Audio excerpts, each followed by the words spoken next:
avec Fumble qui va nous parler de cet animé incroyable disponible sur Netflix, Kotaro en solo.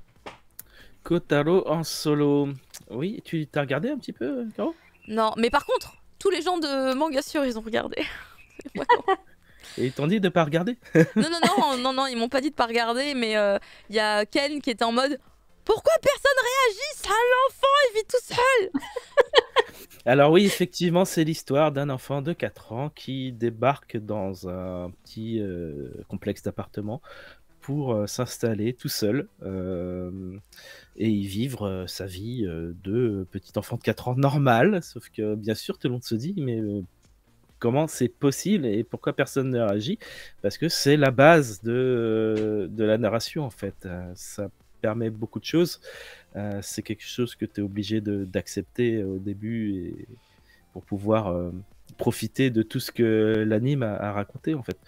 Donc ce petit garçon qui s'appelle Kotaro, il est assez mature hein, pour son âge. Il a déjà vécu beaucoup de choses et il a en général pour la compréhension de ce qui l'entoure et des gens qui l'entourent un cran d'avance par rapport aux gens qui essayent de l'aider en fait.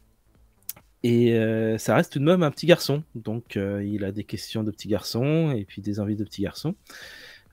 Donc quand il emménage et que le personnage là qu'on voit qui est un mangaka un peu loser et qui s'appelle alors attendez c'est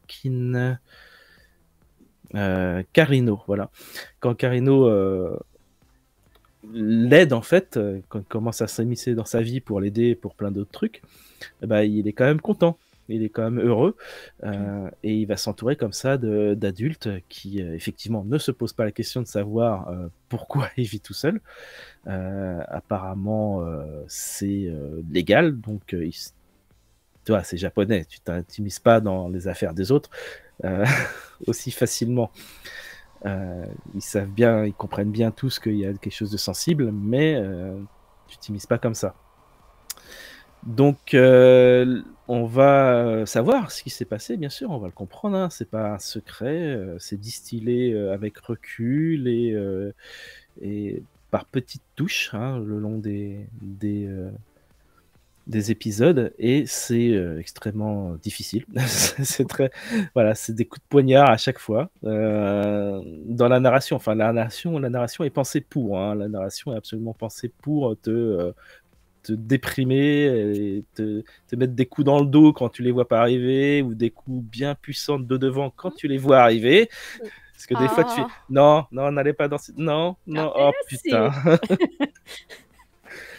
Et c'est extrêmement triste et léger à la fois, quoi. Bon, moi, pour moi, ça m'a rappelé vraiment des vibes d'anciens animes un peu sombres, mais bah, c'est Princesse Sarah, c'est Rémi sans famille, c'est même Maison et Coucou, tu vois. Maison Coucou, c'était léger, mais ça racontait quand même l'histoire de gens qui sont pauvres, qui sont un peu dans la misère, dans l'alcoolisme. Tu vois, Est-ce que tu quand penses que Juliette, je t'aime, toi, c'est. ça pourrait être diffusé par exemple à un public jeune ou c'est vraiment destiné du coup justement à un public adulte qui va être à Ah, même de... Ouais. c'est pour tout public. Et puis justement, vraiment, d'accord. plus tu poses de questions, mieux c'est. Il n'y a rien de violent ou quoi que ce soit à l'écran, mais c'est juste moralement violent en fait. Je suis sûre, si je le regarde avec mon fils, il va me dire pourquoi il vit tout seul. Première question numéro 1. Bah, il faut pas poser de questions, il faut attendre d'avoir les réponses, même si forcément, légalement, ça paraît pas possible. Ouais. C'est tiré par les cheveux, forcément.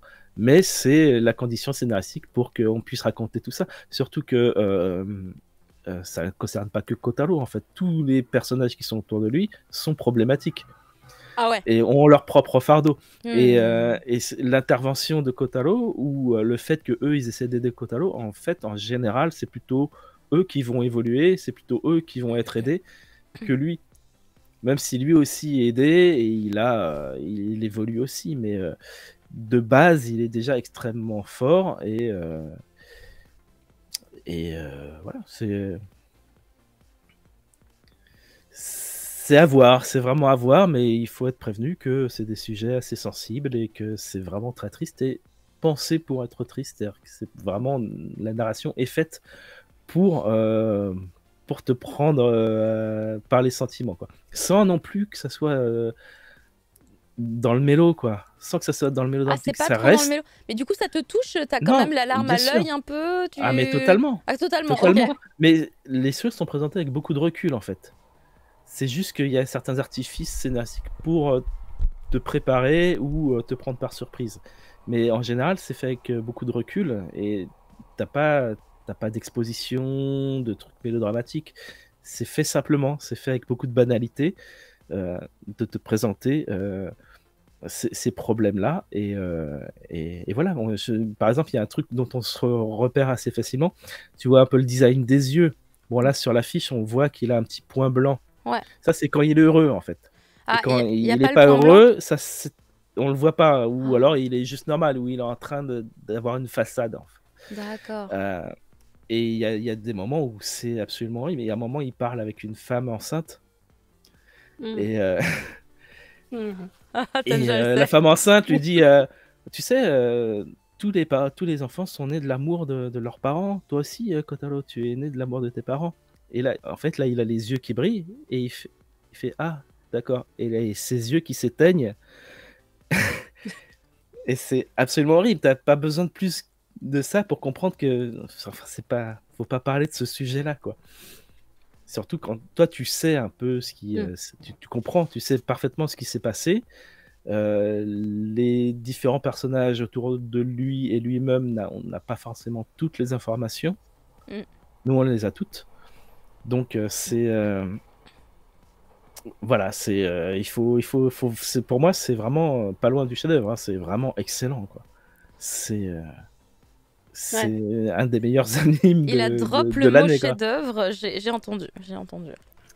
J'ai écrit une critique sur Jeune France, si vous voulez lire en détail, j'ai mis 9 sur 10. Waouh! Ok. 9 sur 10 pour Fumble. Et le manga continue, je sais pas si on aura une saison 2, j'espère beaucoup. Mais la saison 1 se suffit en elle-même en même temps, quoi. C'est pas annoncé chez un éditeur en France, on est d'accord, hein, pour l'instant. Pas que je sache, non. Pas que je sache non plus. Hein. Ok. Bah, merci beaucoup, Fumble, pour ton ressenti sur... On dit pas convaincu des dessins, oui, mais c'est pas le c'est pas le propos. Ouais. Et l'animation est quand même plus élaborée qu'un tablier, donc... Oh, le tacle! Ça va à ce niveau-là, quoi. Je prends note de la remarque de Najib. Je pense que de toute façon, connaissant mon emploi du temps, j'arriverai jamais à binge-watcher aucune série sur Netflix, sauf si je quitte mon enfant, mon mari, et que je refais une vie sur un autre continent. Voilà, je vois pas comment c'est concevable. Juste d'ailleurs, je ne sais pas, c'est des épisodes de 24 minutes comme oui, classique. 24-27 minutes, ouais. 27 27 24-27. Ouais, selon les épisodes. Ouais. 27 c'est découpé en épisodes, donc il se passe pas mal de petites que le dernier histoires, fait en 27. fait. Mais ok, oui, ça doit ce être format chelou, très bien. Merci beaucoup. Voilà, bah, oh, Canarto qui est là alors que nous sommes covidés tous les deux. Ah. Voilà, il nous voit pas au mieux de notre forme. On va passer à la review d'après. Il y avait des petits screens de Kotaro. Ah, l'histoire avec la petite fille aussi, mais c'est terrible. Il y avait des screens de Kotaro. Je pensais qu'il y avait que le trailer par habitude de ne mettre qu'un trailer. Mais oui, petit Kotaro là, avec ses yeux. On voit bien donc les yeux vides de lumière et les yeux avec des petits points blancs. Et on voit la différence un peu entre les deux. On va passer à une si belle couleur. Alors c'est con que j'ai laissé les mangas de l'autre côté. Parce qu'il y a normalement des... Alors je vérifie, mais... Je crois que dans les trucs qu'on nous a donnés, voilà, il y a des illustrations, elles sont incroyables. C'est incroyable. Keiko Iwashita, une si belle couleur. Je vais juste aller récupérer mes 2 tomes qui sont de l'autre côté, puisque je n'ai plus la place de tout stocker ici. Et j'arrive, peut-être pendant que je vais les récupérer, je continue à parler de Kotaro. En fait, mais je peux pas continuer de parler de Kotaro parce que sinon je vais spoiler des trucs. Et je peux spoiler des trucs hein, si vous voulez, parce que c'est beaucoup de choses à spoiler. Par exemple, l'histoire de la petite fille là, c'est juste une histoire parmi d'autres en fait. C'est une histoire banale.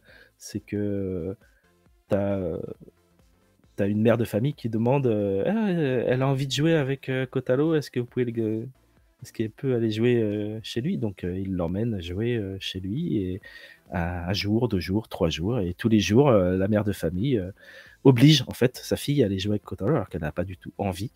mais elle peut pas s'en occuper, donc elle profite de la gentillesse de Kotaro et de son tuteur. Enfin, c'est même pas son tuteur, il est pas censé l'aider, mais bon, voilà, pour tenir compagnie à cette jeune fille qui, elle aussi, est tout à fait au fait de ce qui lui arrive. Et ouais, c'est vraiment des problèmes sociaux du quotidien en permanence. Des problèmes simples hein, qui sont le harcèlement, la violence conjugale, le délaissement, l'abandon, toutes sortes de choses. La trahison, le mensonge, enfin tout ce qui peut arriver et que les enfants subissent et parfois vivent tout à fait de manière mature, comprennent beaucoup plus, tu vois, que ce qu'on croit. Donc voilà, moi j'ai spoilé un petit truc, mais c'est une histoire parmi 50, quoi, donc ça va. Ok, je suis de retour. Apparemment, vous avez spoilé. Espèce de Bah oui, bad tu boy, me c'est forces à dur, dire là. d'autres trucs, donc je raconte. Mais je spoil un truc sur 50, donc ça va. Bon, C'est très même pas le bien. truc principal. Bien navré, c'est juste que je les avais oubliés à côté, puisqu'avec ma tête pleine de Covid, là, je mets tout sur le dos du Covid maintenant, du coup j'avais oublié de les prendre avec moi. Mais écoutez, on va passer maintenant à la review d'après. Une si belle couleur, c'est génial, parce qu'en fait c'est en 2 tomes.